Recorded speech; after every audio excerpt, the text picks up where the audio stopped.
राजस्थान के चुनाव में इस बार एक नई पार्टी ने बीजेपी और कांग्रेस दोनों की ही नींद उड़ा रखी है। ये पार्टी है भारतीय आदिवासी पार्टी, शॉर्ट फॉर्म BAP यानी बा। राजस्थान में आदिवासी वोटर एक बड़ी ताकत और आदिवासियों की इस पार्टी की तरफ अगर वोटर्स का रुझान बढ़ता है तो फिर कांग्रेस बीजेपी दोनों के सपनों को ग्रहण लग सकता है।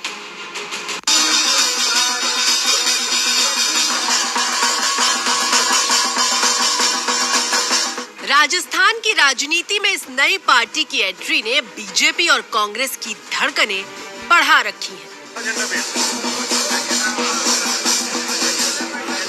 बा यानी भारत आदिवासी पार्टी।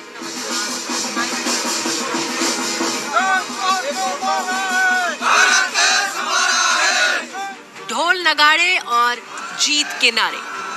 राजस्थान के आदिवासी बहुल इलाके में ये पार्टी जमीन तलाश रही है, लेकिन जिस तरह से नामांकन के दौरान पार्टी नेताओं के जुलूस में भीड़ उमड़ी, उसने सियासी उलटफेर की गुंजाइश को हवा दे रखी है। जितेगा भाई जितेगा,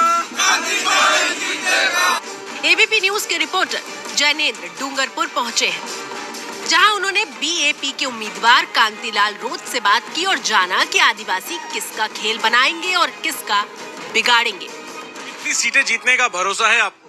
बिल्कुल, हम लोग 15 से 12 सीटें जीतने का भरोसा है। और फिर चुनाव के बाद अगर किसी एक पार्टी को बहुमत नहीं मिला तो फिर राज तिलक किसका करेंगे? बीजेपी की सरकार बनवाएंगे या कांग्रेस की सरकार बनवाएंगे? न तो बीजेपी की बनवाएंगे न कांग्रेस की बनवाएंगे। जो हमारे मुद्दे का समर्थन देगी, जो मुद्दे हमारा समर्थन इम्प्लीमेंट करवाएगी, उसका राज तिलक करवाएंगे। BAP से जुड़े लोग 10 सालों से इलाके में सक्रिय हैं। पिछली बार ट्राइबल पार्टी को समर्थन दिया था और इस बार अपनी पार्टी बनाकर 30 सीटों पर उम्मीदवार उतारे हैं। राजस्थान की 14% आबादी आदिवासियों की है। चित्तौड़गढ़, राजसमंद, बांसवाड़ा और डूंगरपुर में ST वोटर निर्णायक हैं।